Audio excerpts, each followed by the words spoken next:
Al Señor. Aleluya. Bendito sea Dios para siempre. Dios les bendiga, hermanos queridos. Qué bueno estar en la casa de Dios, alabando su nombre siempre. En esta oportunidad vamos a tratar este tema, este mensaje que Dios trae para todos nosotros. Hemos puesto por título El gran propósito divino. Hay un propósito en Dios, en el cual nosotros, tú y yo, estamos involucrados. Hay algo que Dios nos muestra y algo que Él quiere hacer por medio nuestro también.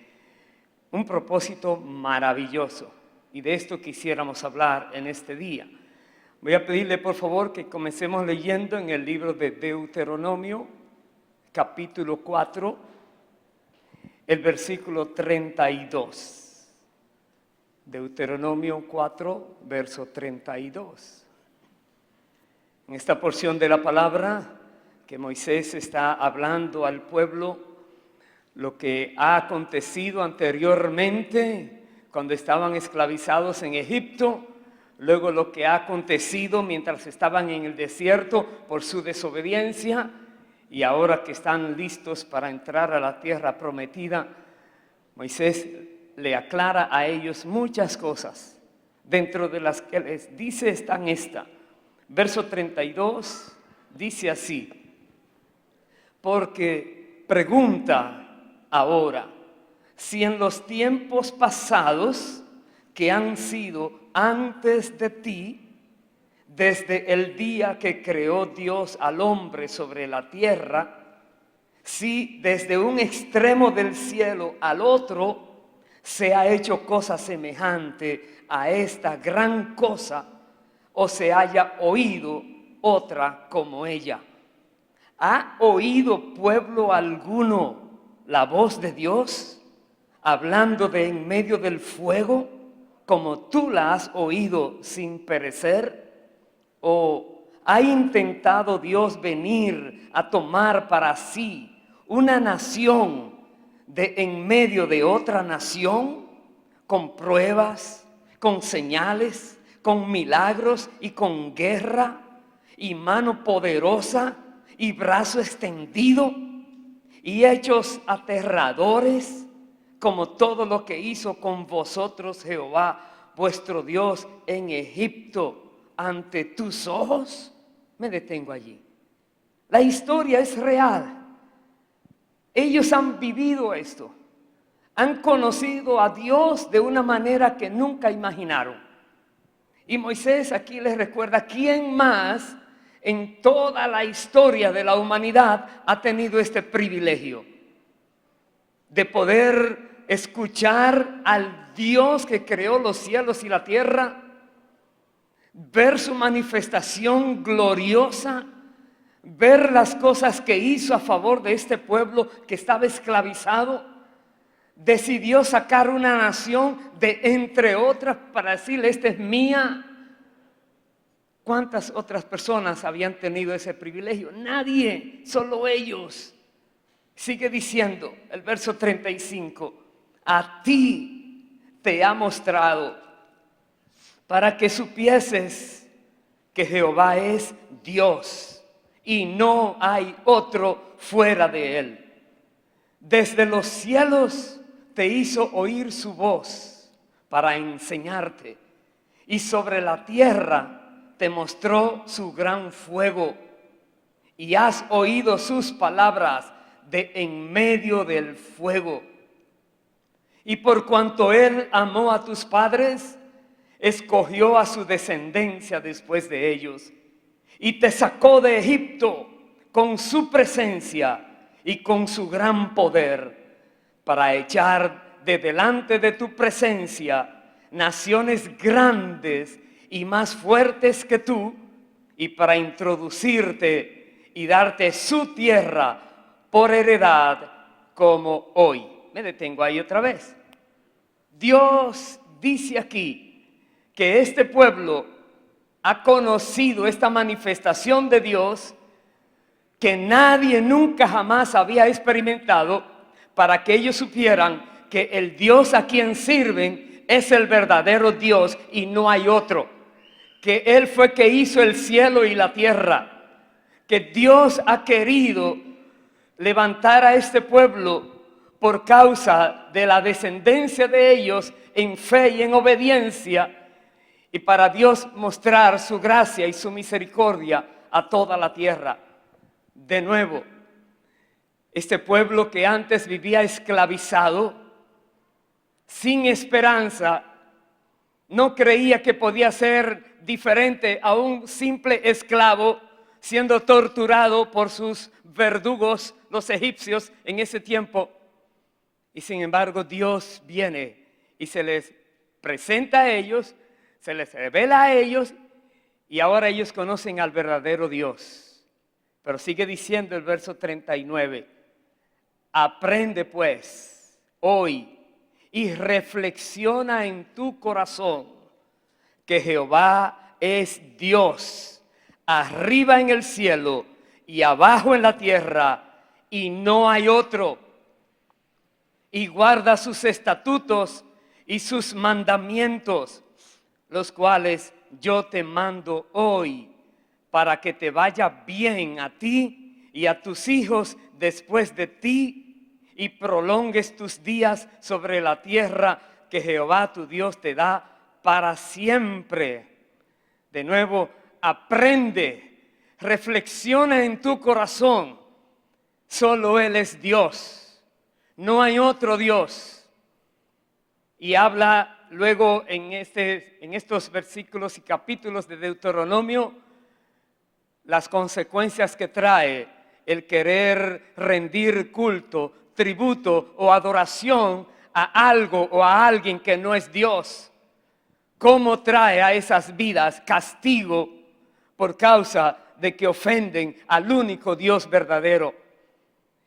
Y nos dice aquí la palabra que debemos guardar sus mandamientos. Debemos conocerlos y debemos obedecerlos. Eso quiere Dios, para que nos vaya bien, para que tengamos larga vida en la tierra. Este pueblo, repito, estaba esclavizado. Ahora este pueblo ha sido libertado, pero no para que viva en desorden, no que viva como cualquiera desee vivir, sino Dios les ha dado reglas, mandamientos, un orden para que sea una sociedad la que se levanta realmente, que agrada a su Creador y a su Libertador.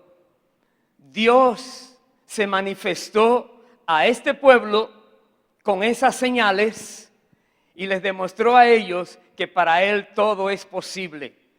Que para Él, cuando alguien le busca, le va a encontrar. Y su poder estará a su disposición, como aconteció con ellos. Fueron liberados, señales, prodigios, plagas. Ellos vieron y Dios los liberó de allí. Una gran manifestación del Señor. Pero veamos otra. Voy a ir ahora al Evangelio de Marcos. Marcos capítulo 4.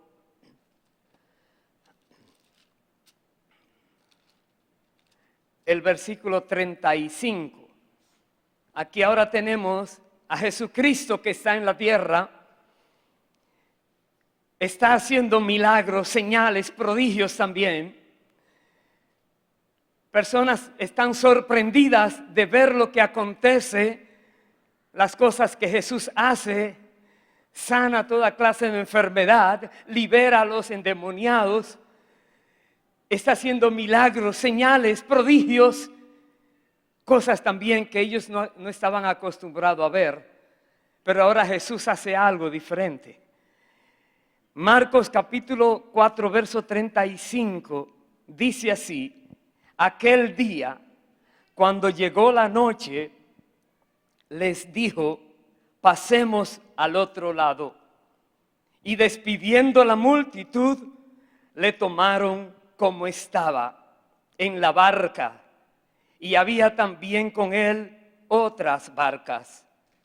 Pero se levantó una gran tempestad de viento y echaba las olas en la barca de tal manera que ya se anegaba, y él estaba en la popa, durmiendo sobre un cabezal. Y le despertaron y le dijeron: Maestro, ¿no tienes cuidado que perecemos? Y levantándose, reprendió al viento y dijo al mar: Calla, enmudece.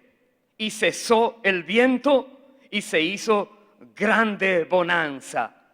Y les dijo: ¿por qué estáis así amedrentados? ¿Cómo no tenéis fe? Ellos temieron con gran temor y se decían el uno al otro: ¿quién es este que aún el viento y el mar le obedecen? Paremos allí. ¡Qué revelación ahora! Sí, son pescadores, la mayoría de sus discípulos, pero están asustados. Ellos estaban acostumbrados a andar mar adentro en muchas condiciones, pero esta es diferente. Ellos están ahora mirándose como a punto de perecer, de morir. Y Jesús está allí en la barca, tranquilamente dormido. Y ellos se desesperan y lo despiertan y prácticamente les reclaman: ¿no te da cuidado que vamos a perecer? Jesús se levanta, le da la orden al viento, la orden al mar, y la calma llega. ¿Quién antes había dado una orden a una tormenta y esa tormenta va a obedecer esa orden? ¿Quién antes ha dado una orden a las olas del mar que se calmen y se van a calmar? Sí, sabemos que Moisés, con la vara, Dios hizo que abriera el mar. Dios abrió el mar. Pero ahora tenemos a Dios mismo caminando en la tierra, haciendo maravillas. El creador de los cielos y de la tierra estaba caminando en la tierra. Por eso es que ellos, los discípulos, que ya tienen un tiempo con Jesús, se preguntan: ¿quién es este? No lo conocemos. Parece que lo conocíamos porque estamos con Él, recibimos sus enseñanzas, miramos cosas que hace, pero este poder, que la naturaleza le obedezca, ¿quién es? Repito el versículo 41. Entonces temieron con gran temor y se decían el uno al otro: ¿quién es este que aún el viento y el mar le obedecen?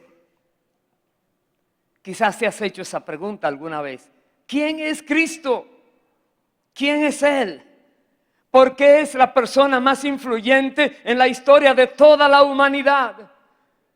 ¿Cuántos reyes, cuántos príncipes, cuántos millonarios, cuántas personas importantes han pasado por esta tierra? ¿Quién se acuerda de ellos? Quizás ni en los libros de historia aparecen.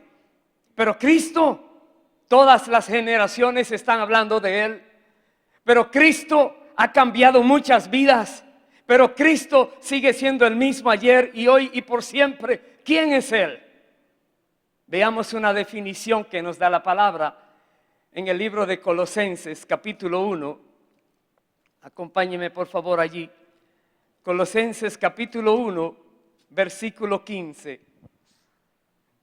Nos dice así, hablando de Cristo: Él es la imagen del Dios invisible.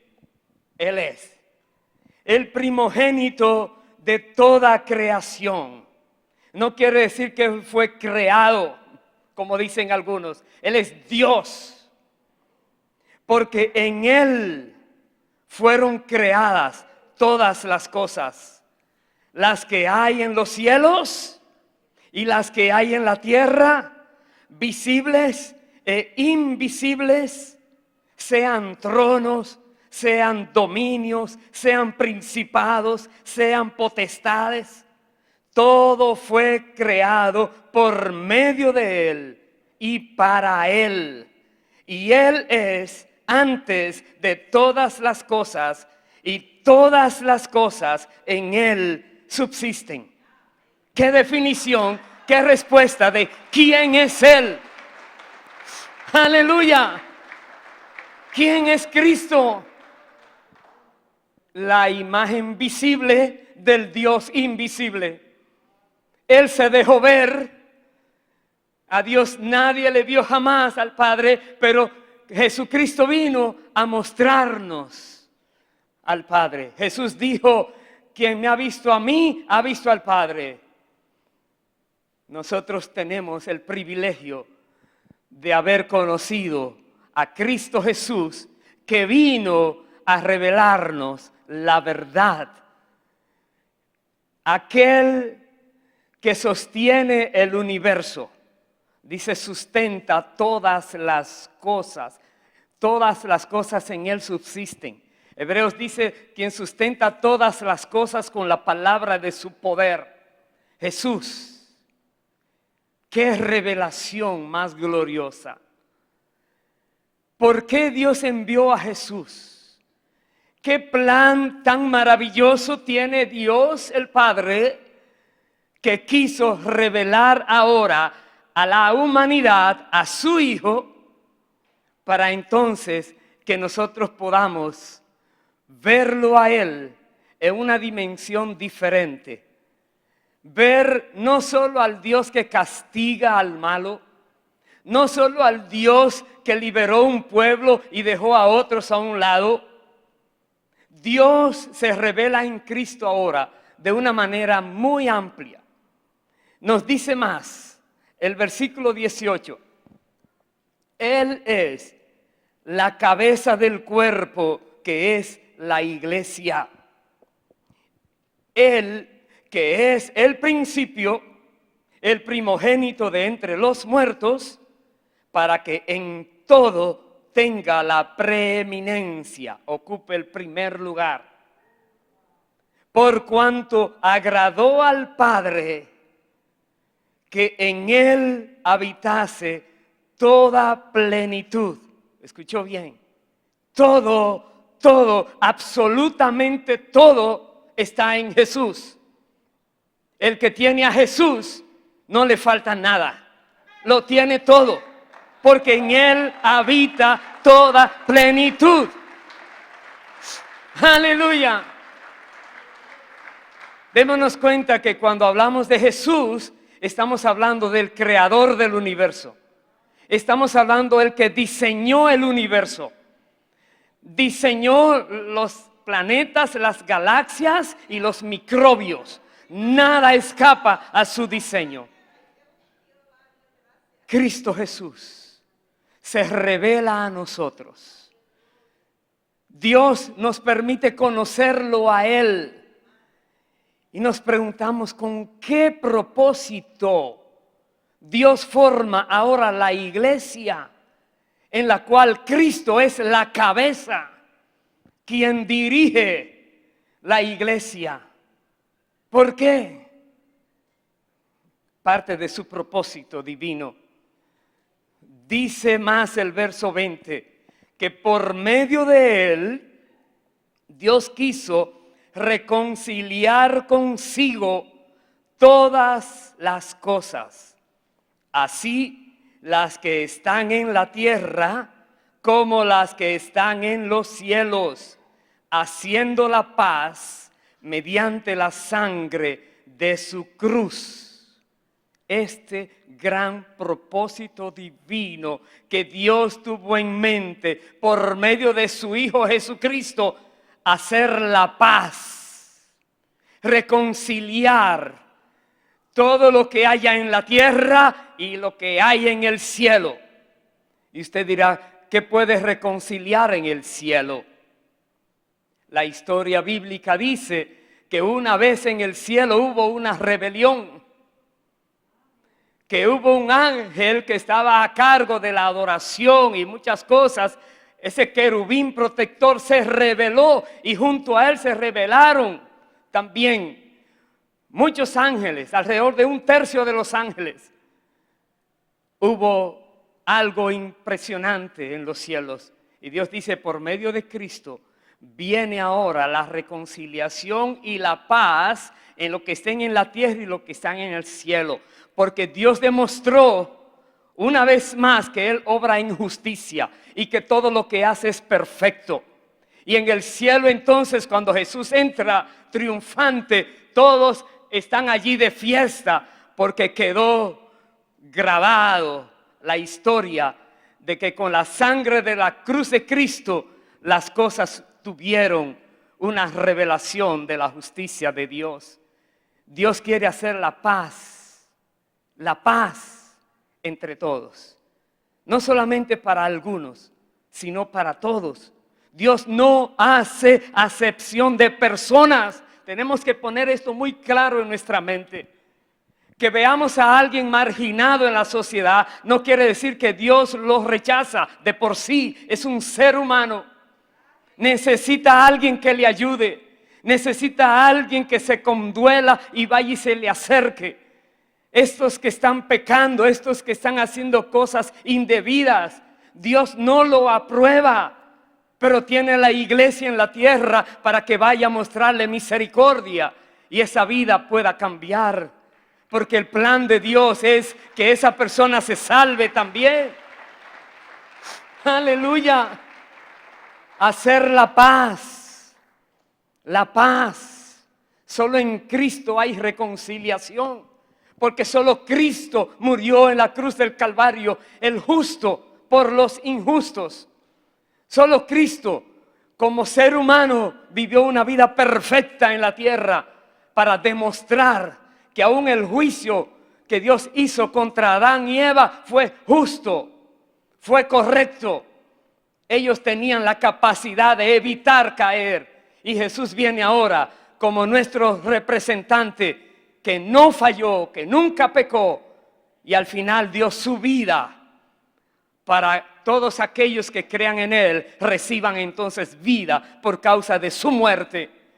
Pero como Él es el dador de la vida, la muerte no podía detenerlo. Y Él resucitó al tercer día y está sentado a la diestra del Padre. Porque Él vive para siempre. Y la iglesia está viva en la tierra. Aleluya. Y la iglesia que es su cuerpo está en la tierra haciendo la obra del Señor, cumpliendo ese gran propósito de Dios de establecer la paz en la tierra y en el cielo. ¿Qué dice Juan 3:16? De memoria sabemos, me imagino casi todos ese versículo. Alguien dijo una vez que si solamente quedara ese versículo, allí se revela el plan de Dios. Porque de tal manera amó Dios al mundo que ha dado a su Hijo unigénito para que todo aquel que en Él cree no se pierda, mas tenga vida eterna. Porque no envió Dios a su Hijo al mundo para condenar al mundo, sino para que el mundo sea salvo por Él.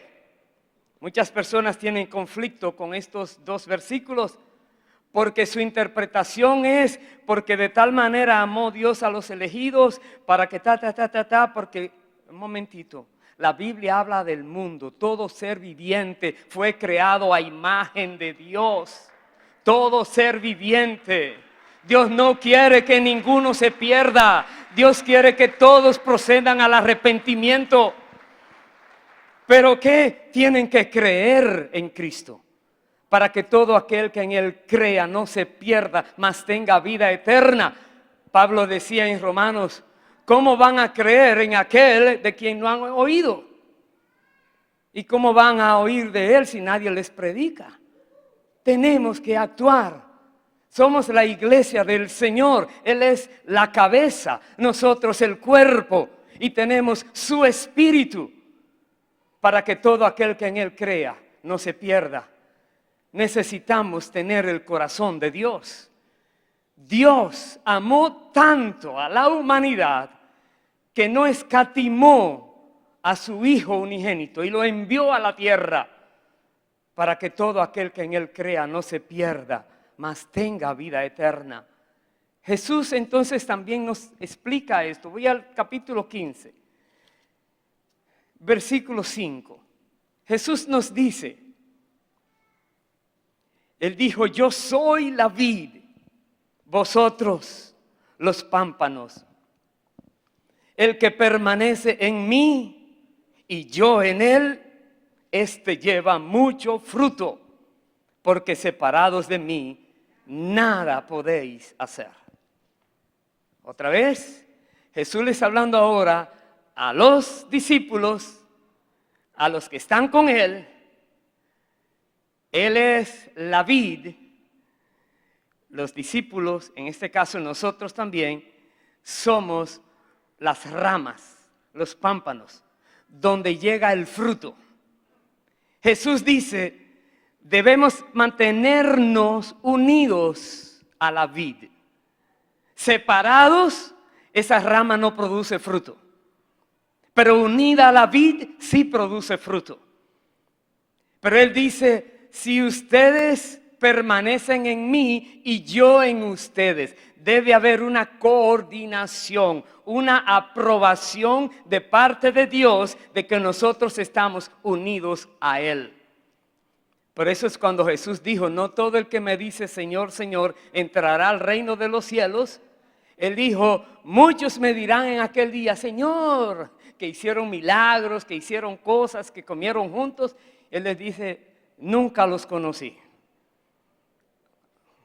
Los expulsa por ser hacedores de maldad. Quiere decir que de Dios nadie se burla. Jesús aprueba las personas que realmente están permaneciendo en Él y se manifiesta en esas vidas. Por eso Él dice aquí el verso 6, el que en mí no permanece será echado fuera como pámpano y se secará. Y los recogen y los echan en el fuego y arden. Si permanecéis en mí y mis palabras permanecen en vosotros, pedid todo lo que queréis y os será hecho.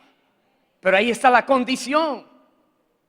¿Cuántas personas creen que pueden tomar una promesa sin la condición? Eso es tergiversar, manipular, torcer las escrituras. Siempre cada promesa tiene una condición. Y Dios es fiel y justo y todopoderoso para cumplir con lo que Él dice que va a hacer. Lo que Él dice que va a hacer es prácticamente imposible para un ser humano hacerlo, pero Él dice, yo lo hago, tú haz lo poquito que sí puedes hacer. Obedece, dedícate.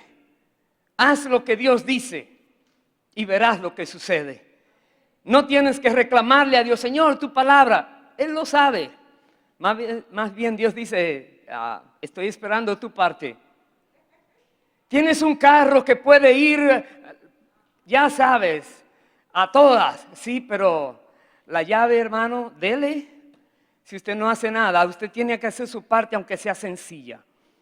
Dios espera de nosotros que le obedezcamos. Aquí dice el Señor, si permanecéis en mí y mis palabras en ustedes, pidan todo lo que quieran, que el Padre les va a complacer.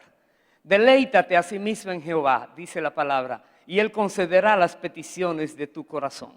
¿Por qué? Porque si te deleitas en Dios, si la palabra de Jesús mora en tu corazón, tú nunca vas a pedir a Dios cosas inconvenientes. Nunca vas a pedir nada fuera de su voluntad. Siempre vas a entender cuál es la voluntad de Dios porque el Espíritu Santo te la va a revelar.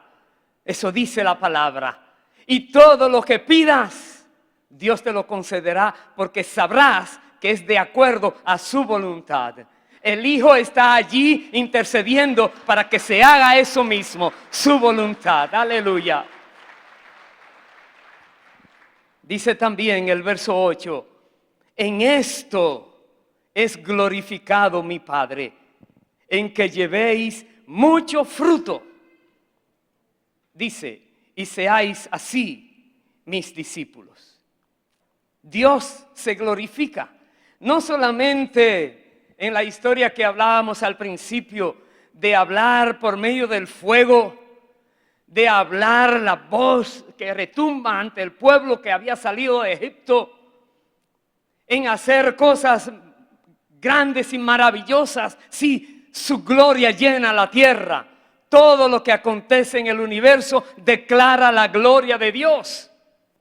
Pero también Dios se glorifica cuando la iglesia da mucho fruto.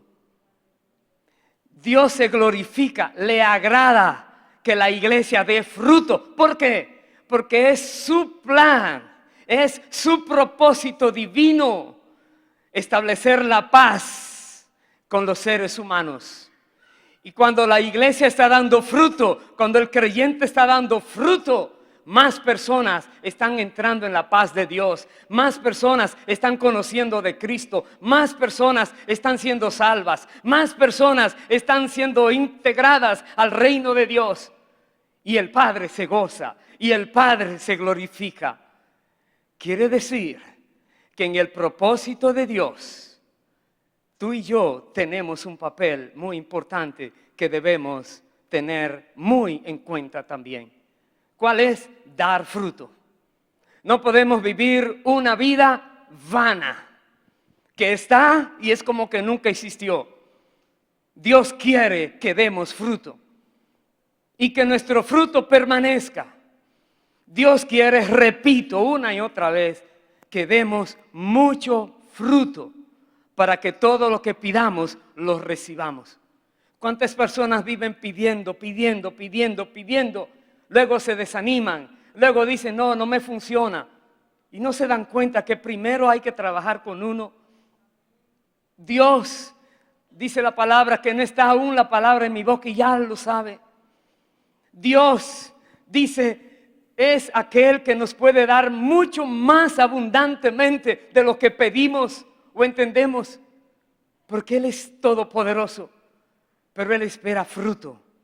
¿Estamos dando fruto? Quiera Dios que sí. ¿Podemos dar más fruto? Quiera Dios que sí. No hay nadie en la tierra que diga, no, estoy en el máximo de mi capacidad. ¿Cómo? Si estás en la mano de Dios, Dios te puede hacer alguien nuevo, más fuerte, que puedas rendir más todavía. A menos que diga, es hora de mandarte a buscar. Pero si no es hora de mandarte a buscar, es hora de seguir dando fruto para la gloria del Padre. Comprendamos, hermanos, el dar fruto va también con aprender a resistir los problemas, las situaciones, los ataques del enemigo, las cosas que Dios permite probando nuestra fe, etc.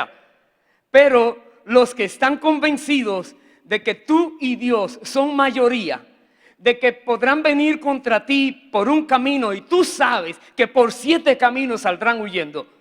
Cuando tú sabes que el que está en ti es más poderoso que el que está afuera, entonces no hay nada ni nadie que te detenga.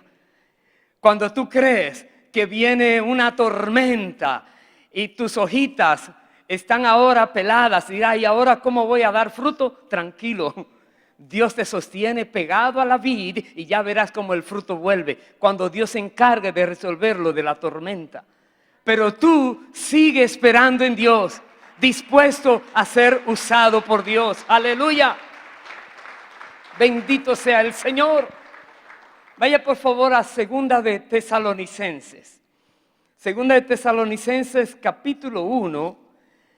Esta es una iglesia, la de Tesalónica, que fue una iglesia que fue bien utilizada, bien de manera como lo pone el apóstol Pablo, que le habla de esta iglesia, cómo ellos trabajaban para la obra, cómo ellos soportaban la persecución. En el capítulo 13, Segunda Tesalonicenses, capítulo 1, versículo 13, dice así: debemos siempre dar gracias a Dios por vosotros, hermanos, como es digno, por cuanto vuestra fe va creciendo y el amor de todos y cada uno de vosotros abunda para con los demás. Una iglesia que estaba en medio de una persecución, pero dice aquí que su fe iba creciendo y el amor entre ellos iba abundando siempre más y más. Una iglesia que da fruto, una persona que da fruto, en la adversidad crece la fe, porque aprende a esperar en Dios. Y mientras espera en Dios, está alabando al Señor, está resistiendo toda mentira que el enemigo viene y trae a su mente, está procurando conocer mejor a Dios en esa aflicción. Dice la palabra de Dios: bienaventurado aquel que resiste la tentación, la tribulación, el problema, porque después que eso haya pasado va a recibir una corona de gloria. Y dice: gozaos con sumo gozo cuando os halléis en diversas pruebas, porque esa prueba ahora va a venir, te va a perfeccionar en la paciencia, no te va a faltar nada. Entonces, en la tribulación, el problema, tu fe va a subir, a aumentar. Pero también te volverás más sensible a las necesidades de los demás. Podrás ver a otros que antes no mirabas. Y te duele ahora esa situación personalmente y te habías olvidado que muchos tenían eso mismo. No lo sabías, ahora sí lo sabes. Porque con cada tribulación y con cada problema que venga a nuestras vidas, Dios nos sensibiliza para que entendamos mejor a los demás y les amemos más. Y vayamos a ellos a socorrerles con misericordia y hagamos la obra. Eso quiere el Señor. Y esta iglesia era así. Y voy al versículo 11. Nos dice así: por lo cual, asimismo, oramos siempre por vosotros, para que nuestro Dios os tenga por dignos de su llamamiento y cumpla todo propósito de bondad y toda obra de fe con su poder. La oración es que Dios cumpla su propósito y que Dios se glorifique con su poder en esa obra. ¿Quieres ver el poder de Dios manifestarse en tu vida una y otra vez? Aquí está. Permite que tu fe aumente en cada problema. Permite que el amor tuyo crezca cada día más. Permite que la confianza en el Señor se afirme cuando Dios aún permite situaciones extremas, como aquellos discípulos que Dios permitió que se levantara esa gran tormenta de viento y se asustaron, pero conocieron a Dios. Se preguntaron: ¿y quién es este? A Dios mismo caminando al lado tuyo. Y algo más glorioso que nosotros debemos conocer, dice el verso 12, para que el nombre de nuestro Señor Jesucristo sea glorificado en vosotros y vosotros en Él, por la gracia de nuestro Dios y del Señor Jesucristo. Es para que Jesús sea glorificado. Las personas dirán: tú hablas solo de Jesús, no hay otro nombre. Solo en su nombre hay salvación. Solo en su nombre hay vida eterna. Solo en su nombre las cosas suceden. Solo en su nombre hay respuesta. Solo en su nombre hay paz. Solo en su nombre llegan las oraciones al cielo. No hay otro nombre. Solo en el nombre de Jesucristo. Y cuando nosotros que estamos unidos a Cristo y Él se glorifica por medio nuestro, también nosotros nos regocijamos al ver la obra de Dios. Y ese gozo del Espíritu, que tú sabes que el Espíritu Santo está contigo, que no es que fue una coincidencia o una casualidad, fue Dios obrando en tu vida y a favor y a través de tu vida. Así es que suceden las cosas. Quiere el Señor que nosotros también participemos de este proyecto de Dios de reconciliar al mundo por medio de Cristo con Él mismo. Hacer la paz en la tierra. Somos la iglesia, el cuerpo de Cristo, Cristo es la cabeza, hemos leído. Y termino entonces con lo que Jesús dijo en lo que llamamos la gran comisión. Mateo 28, acompáñenme por favor allá. Mateo 28, verso 18. Dice la palabra de Dios.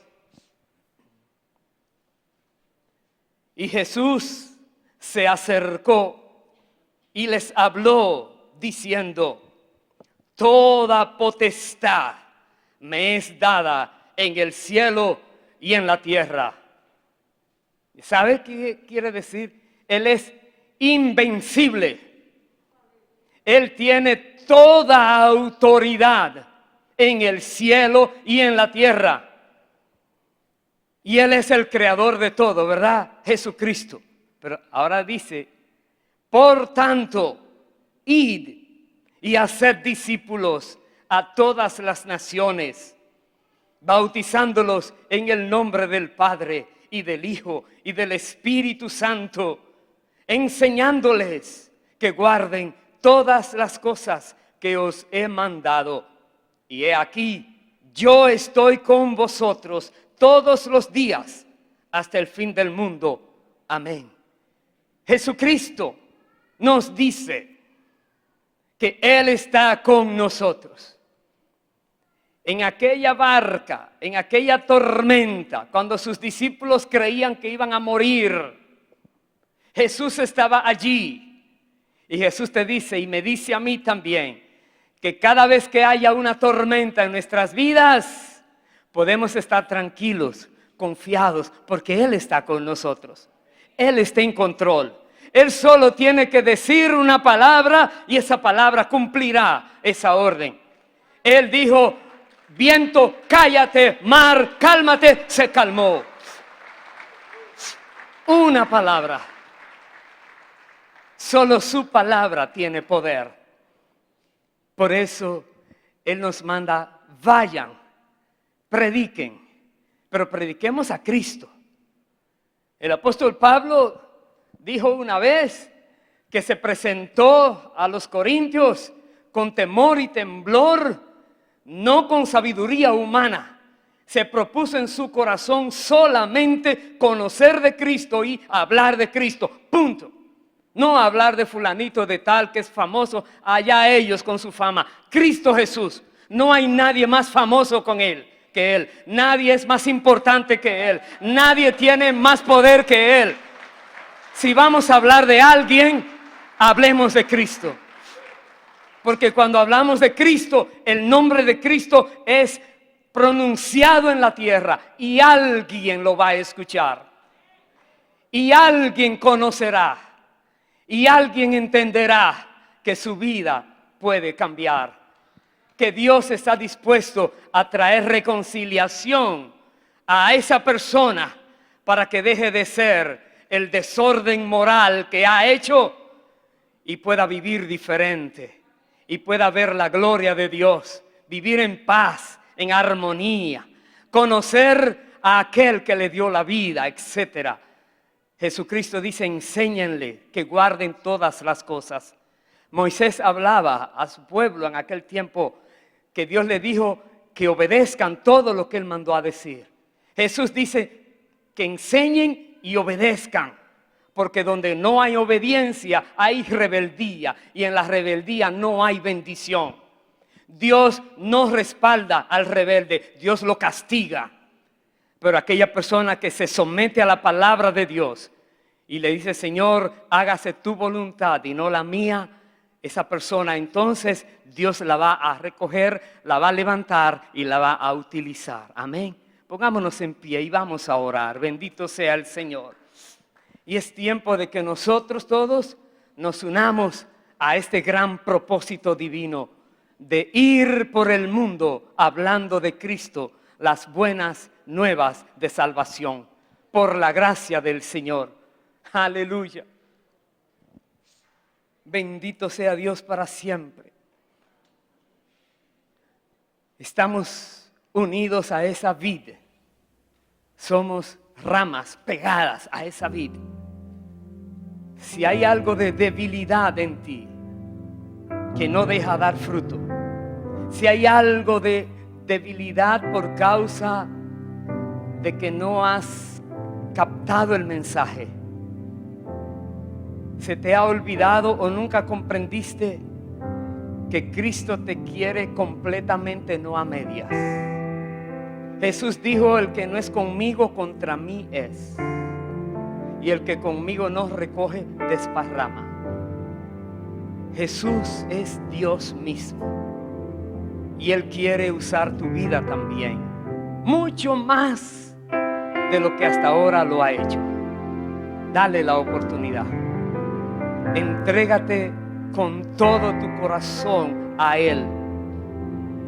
Si dices: hoy mi trabajo y mi profesión y lo que ay, hermano, hermana, y si Dios te manda a buscar mañana, ¿dónde queda eso?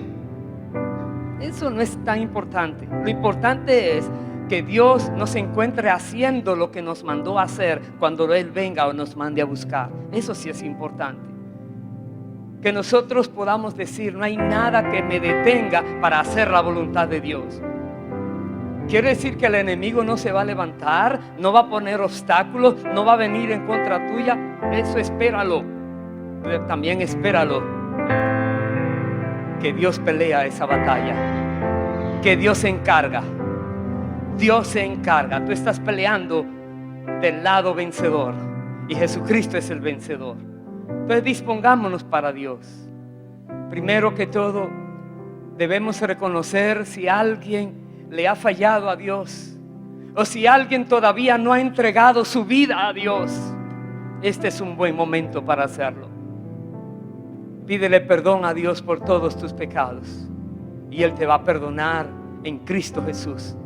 Reconoce que Jesucristo vino a la tierra siendo Dios, y por la sangre que derramó en su cruz hay reconciliación a los que crean en Él y los reciban no solamente como Salvador, pero también como el Señor, el que manda, el que ordena y espera obediencia. Allí está la clave. Oremos y dispongámonos para el Señor. Padre, en el nombre de Jesús, eres tú, Señor del cielo y de la tierra, que has enviado a tu Hijo Jesucristo, que ha venido aquí al mundo por gran amor que tú has mostrado a la humanidad perdida. Porque tú no quieres que nadie se pierda, sino que todos vengan al arrepentimiento.